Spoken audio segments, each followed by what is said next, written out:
Welcome to my views on news complete situation report from Sudan for you, where it seems that Sudanese army is gradually coming under pressure in Khartoum, Central, Bahri, Darman.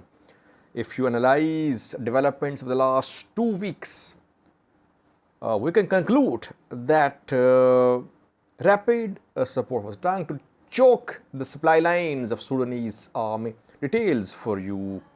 Secondly, people in Khartoum, Bahri, Darman still trapped, trying to leave these conflict areas. They have to walk for miles, they have to leave the area on foot in some cases. I have a video for you. Before these two news stories, Sudanese army today showed surprise at suspension of peace process. Interesting. Why? Because just 2 days ago, Sudanese army formally suspended its participation in Jeddah peace talks. A day after the two sides agreed on a 5-day ceasefire. Second ceasefire agreed in Jeddah. First was 7-day ceasefire. Then on Monday, a 5-day ceasefire came into effect. A day after that, Sudanese army issued a statement, formal announcement of suspension of talks. And back then, Sudanese army had said that it was suspending its participation because the other side, rapid support forces, were violating the ceasefire contents. And after that, we saw that mediators suspended peace talks. Mediators, Arabia and the US, they issued a statement. They notified rapid support forces and they notified Sudanese army that peace process which was ongoing in Jeddah has been suspended and some effort could be made in future. So far suspended. Before that, we saw that yesterday American government announced imposition of sanctions on two Sudanese army's entities and two rapid support force companies, and some top leaders of two sides will also be put under visa restrictions. Why is that Sudanese army was surprised today when mediators notified that they were suspending peace talks? Sudanese army today said in a statement that its representatives are still in Jeddah. That mediators should continue their work. They should try to convince, to pressurize rapid support forces to implement the ceasefire provisions. So, Sudanese army is basically showing that it was already all willing to remain part of peace process, but because of RSF's lack of commitment, because of mediators' decision, the peace process has collapsed. Basically, it was Sudanese army which suffered military setbacks in the past few days, that it decided to suspend its participation. That is why the mediators notified the two sides. On the other hand, we saw a statement from rapid support forces. Rapid support forces confirmed reception of a notification from the mediators that peace process has been suspended. RSF thanked the two mediators, Saudi Arabia and the US, that they played their part. RSF said that it was ready to find a peaceful solution, but the other side was not respecting the ceasefire provisions. So both sides are accusing each other. Saudi and American sides have realized that the two sides are not fully committed. And Sudanese army has realized that since the start of Jeddah peace talks, rapid support forces have taken military leverage on the ground through their attacks, through their mobilization, through their reception of reinforcements, etc. But we cannot blame Jeddah peace process for the battlefield leverage gained by RSF in Khartoum, Central especially. Obviously, two sides have been busy with their military operations, air strikes, artillery strikes, offensive, defensive operations. we cannot link what is happening on the ground in Khartoum with what happened in Jeddah. But Sudanese army showed surprise that the mediator suspended peace talks. Now, secondly, it seems that in the past 2 weeks, rapid support forces have struck some blows to Sudanese army, which are becoming difficult to digest for Sudanese army. Gradually, I can conclude based on my analysis that gradually rapid support forces are choking the supply lines of Sudanese army on all sides. In northern side, we saw that Sudanese army positions were taken by rapid support forces. RSF managed to take control of one part of Al Maluk bridge. It tried to move towards Wasaidana base. It was seen near Al Jaili. It is in Al Qadro, in northern side.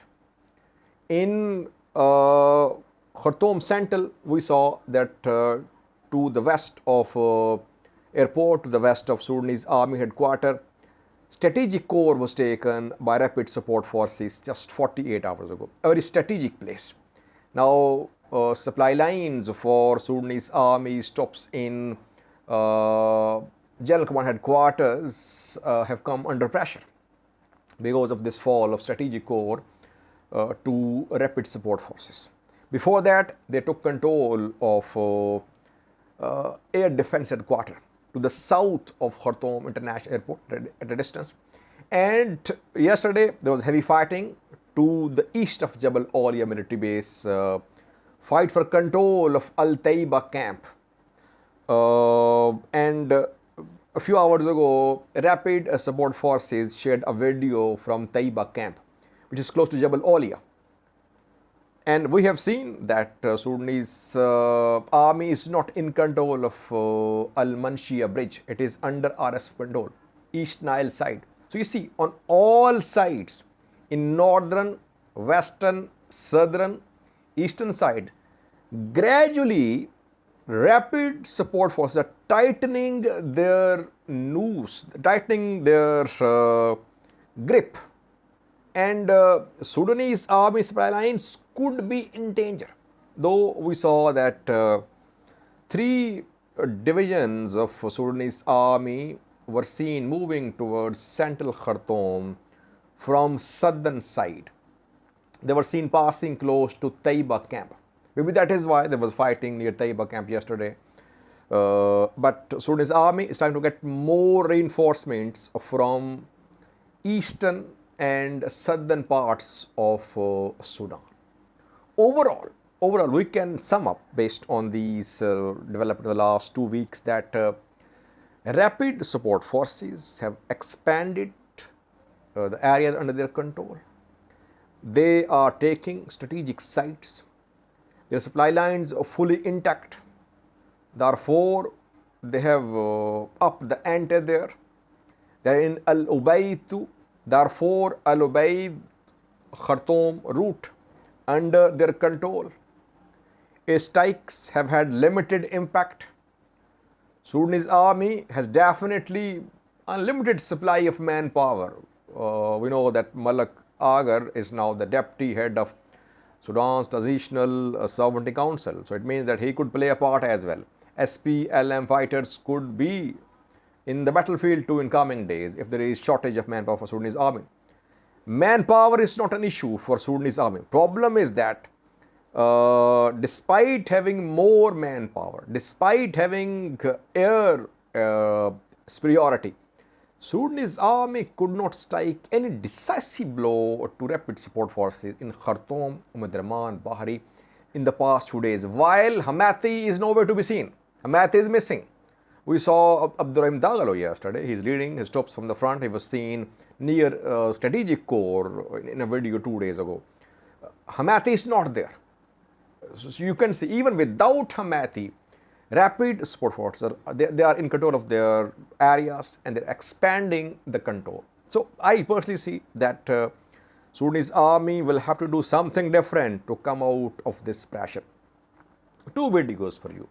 One video shows Rapid Support Force members. They say they are at Al Taiba camp, close to Jabal Olia, which was claimed by the two sides yesterday. But today, RSF shared a video from Al Taiba camp. Second video shows the plight of residents of Khartoum, Darman, Bahri, how they are trying to leave the area of conflict. They have to walk for miles, for dozens of miles in some cases, to reach some areas of security and safety. No humanitarian situation improvement in Khartoum, Bari, Darman, it seems. Watch the two clips. Thank you for watching. السلام عليكم ورحمة الله تعالى وبركاته. يوم 2/6 ليلة يوم 2/6 نحن في قاعدة الطيبة موجودين والأشاوس موجودين. ده فيديو حي حاليا عشان نوريكم انه كسب الفلول. حاليا نحن المتواجدين والقوات كلهم متواجدين، ودي المدخل بتاع بوابة طيبة، والشباب كلهم موجودين الحمد لله تمام وما في أي حاجة، وفيها تم الجاهزية. الليلة يوم كم يا شباب؟ 2/6. الليلة يوم 2/6. أصل المغرم كله خارجون، كل أصل المغرم خارجنا واشين كداري. حزينة والله يا جيش، حزينة والله، حزينة يا برهان. ناس كبار وناس صغار يا برهان، ناس صغار وناس كبار وأطفال يا برهان. والله ما عندك رجال يا برهان، كلهم 50 جنجويل يطلعونا من البلد دي. طالعين احنا هسه في كبر الفتيحات عايشين. السلام عليكم.